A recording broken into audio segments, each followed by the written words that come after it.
दोस्तों, भारत में कई निडर और बहादुर शासक हुए हैं, जिसमें शिवाजी का नाम मुख्य है। शिवाजी भोंसले और छत्रपति शिवाजी महाराज एक भारतीय शासक और मराठा साम्राज्य के संस्थापक थे। शिवाजी ने आदिल शाही सल्तनत की अधीनता न स्वीकार करते हुए उनसे कई लड़ाइयां लड़ी थीं। शिवाजी को हिंदुओं का नायक भी माना जाता है। शिवाजी महाराज एक बहादुर, बुद्धिमान और निडर शासक थे। धार्मिक कार्य में उनकी काफी रुचि रहा करती थी। रामायण और महाभारत का अभ्यास वह बड़े ध्यान से करा करते थे। वर्ष 1674 में शिवाजी महाराज का राज्याभिषेक भी हुआ और उन्हें छत्रपति का खिताब मिल गया। शिवाजी महाराज के प्रारंभिक जीवन के बारे में बात करें तो इनका जन्म 19 फरवरी 1630 में शिवनेरी दुर्ग में हुआ था। इनके पिताजी का नाम शाहजी भोंसले और माताजी का नाम जीजाबाई था। शिवनेरी दुर्ग पुणे के पास में स्थित है।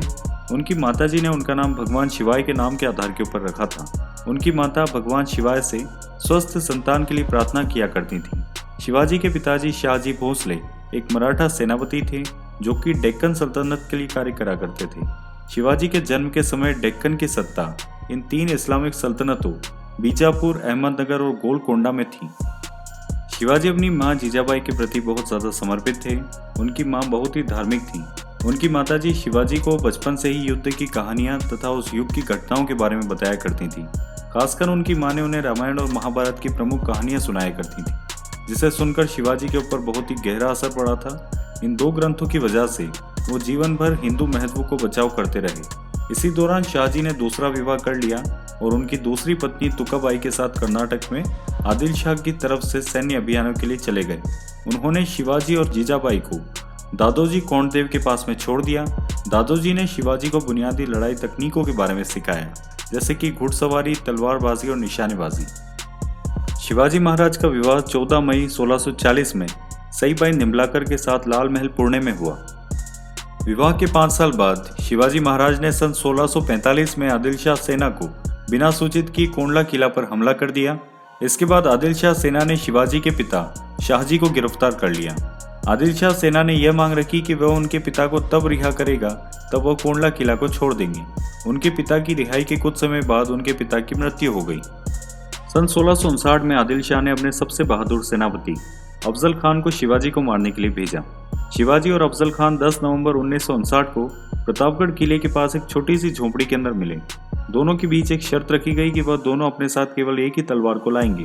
शिवाजी को अफजल खान के ऊपर बिल्कुल भरोसा नहीं था, इसलिए शिवाजी ने अपने कपड़ों के नीचे दाईं भुजा पर बाघ नख को रख लिया और अफजल खान से मिलने चले गए। अफजल खान ने शिवाजी के ऊपर जैसे ही वार किया तो उनकी कवच की वजह से वह बच गए। फिर शिवाजी ने अपने बाघ नख से अफजल खान पर हमला कर दिया। हमला इतना घातक था कि अफजल खान बुरी तरह से घायल हो गया और उसकी मृत्यु हो गई। इसके बाद शिवाजी के सैनिकों ने बीजापुर पर आक्रमण कर दिया।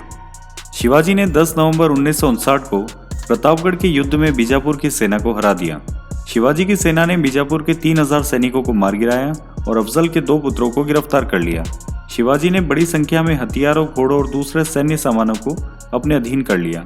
इससे शिवाजी की सेना और ज्यादा मजबूत हो गई थी और मुगल बादशाह औरंगजेब ने इसे मुगल साम्राज्य का सबसे बड़ा खतरा समझा। इसके बाद मुगलों के शासक औरंगजेब का ध्यान उत्तर भारत से दक्षिण भारत की तरफ चला गया। उसे शिवाजी के बारे में पहले से ही मालूम था। औरंगजेब ने दक्षिण भारत में अपने मामा शाइस्ता खान को सूबेदार बना दिया। शाइस्ता खान ने अपने 1.5 लाख सैनिकों को लेकर पुणे पहुंच गया और वहां पर जाकर उन्होंने लूटपाट शुरू कर दी। शिवाजी ने अपने 350 मावलों के साथ उन पर हमला कर दिया। तब शाइस्ता खान ने अपनी जान बचाकर भाग खड़ा हुआ। शाइस्ता खान ने इस हमले में अपनी 3 उंगलियां गंवा दी। इस हमले में शिवाजी महाराज ने शाइस्ता खान के पुत्र और उनके 40 सैनिकों का वध कर दिया। शाइस्ता खान ने पुणे से बाहर जाकर मुगल सेना के पास में शरण ले ली और औरंगजेब ने शर्मिंदगी के मारे शाइस्ता खान को दक्षिण भारत से हटाकर बंगाल का सूबेदार बना दिया। 4 अक्टूबर 1674 को उनका राज्याभिषेक हुआ। इस समारोह में हिंदू स्वराज की स्थापना का उद्घोष किया गया। शिवाजी ने काफी कुशलता से अपनी सेना को खड़ा किया।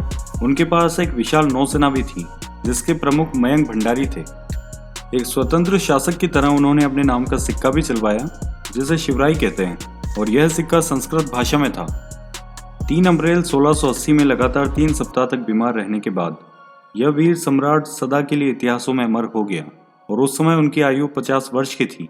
शिवाजी महाराज एक वीर पुरुष थे जिन्होंने अपना पूरा जीवन मराठा हिंदू साम्राज्य के लिए समर्पित कर दिया। मराठा इतिहास में सबसे पहला नाम शिवाजी का ही आता है। आज महाराष्ट्र में नहीं, पूरे देश में वीर शिवाजी महाराज की जयंती बड़े धूमधाम के साथ मनाई जाती है।